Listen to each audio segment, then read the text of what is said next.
এই যে মানুষের তেল নেওয়ার যে প্রবণতা, এই প্রবণতা থেকে যদি মানুষ বের হতে না পারে, সরকার যতই সাপোর্ট দেয়, যতই তেল আমদানি করুক, গ্রাহকরা যদি নিতেই থাকে, যদি এই নেওয়ার চাহিদাটা না কমে, তাহলে তো এই লাইন দীর্ঘ থেকে দীর্ঘ হবে। দেখেন এই যে পরিস্থিতিটা দেখছেন, এটা আসলে শুরু হয়েছে রমজান মাস থেকে, আপনারাও জানেন। তা আমরা ভেবেছিলাম যে আস্তে আস্তে দিন যত যাবে সংকটটা কেটে যাবে। সংকট বলতে তেলের সংকটটা আসলে নেই, আমরা যতটুকু জানি। আমাদের এখানে গ্রাহকদের চাহিদা যতটুকু প্রতিদিন, আমরা সেই চাহিদা পূরণ করতে পারছি। আর মূল ব্যাপারটা হচ্ছে কি, আগে এই রমজান মাসের আগ পর্যন্ত সবসময় গ্রাহকদেরকে কিন্তু আমরা ওপেন তেল দিতাম। যতটুকু তেল লাগতো আমরা ততটুকু দেওয়ার ব্যবস্থা করতাম। তখন যেই পরিমাণ তেল সেল হতো, এখন তো আমরা রেশনিং সিস্টেমে তেল দিই। রেশনিং সিস্টেমে তেল দেওয়ার পরেও তাদের চাহিদাটা একদম দ্বিগুণ হয়ে গেছে, প্রায় দ্বিগুণ হয়ে গেছে।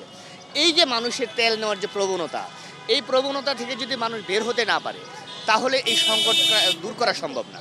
সরকার যতই সাপোর্ট দেয়, যতই তেল আমদানি করুক, গ্রাহকরা যদি নিতেই থাকে, যদি এই নেওয়ার চাহিদাটা না কমে, তাহলে তো এই লাইন দীর্ঘ থেকে দীর্ঘ হবে। তাছাড়া আরেকটা বিষয় হচ্ছে, সরকারের প্রতি আমরা আবেদন জানাই আমাদের পক্ষ থেকে, যে সেটা হচ্ছে যদি সবগুলো পাম্পে তো তেল দিচ্ছে, সব পাম্পেই তেল যায়, কিন্তু এইরকম যদি নির্দেশনা করা যায়, আসলে আমরা তো একদম ক্ষুদ্র পর্যায়ে চাকরি করি, আমাদের কথা ওই পর্যন্ত যায় কিনা জানি না। যদি ওইরকম কিছু করা যায় যে সবগুলো পাম্প এট এ টাইম তেল দিবে, তাহলে এই যে দীর্ঘ সারিটা থাকবে না আমার মনে হয়। এই লাইনগুলো, এই বাইকগুলো, গাড়িগুলো বিভিন্ন পাম্পে ছড়িয়ে যাবে।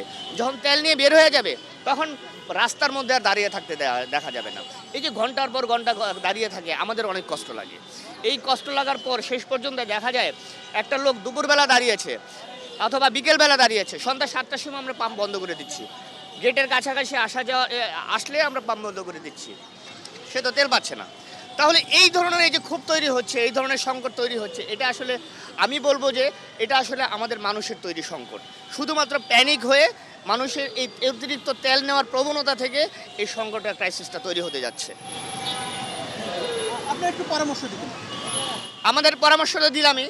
আমার পরামর্শ হলো, আমি আগেও একটা পরামর্শ দিয়েছিলাম, যদি গভর্নমেন্ট ওই লাইনে গেছে, গভর্নমেন্টের আমাদের চেয়ে অনেক ভালো জানে, যে যদি ওই যে ফুয়েল কার্ড সিস্টেম যদি করা যায়, একটা গ্রাহক কতটুকু তেল পাবে, কয়দিন পর পর তেল নিতে পারবে, এটা যদি ইমপ্লিমেন্ট করতে পারে, তাহলে কিন্তু অনেকটা শিথিল হয়ে যাবে। কারণ অতিরিক্ত তেল নেওয়ার প্রবণতা থাকবে না। আর যদি এট এ টাইম তেল নিতে পারে সবগুলো পাম্পে থেকে, তাহলে মানে এই ক্রাইসিস থেকে বের হওয়া যাবে ইনশাআল্লাহ।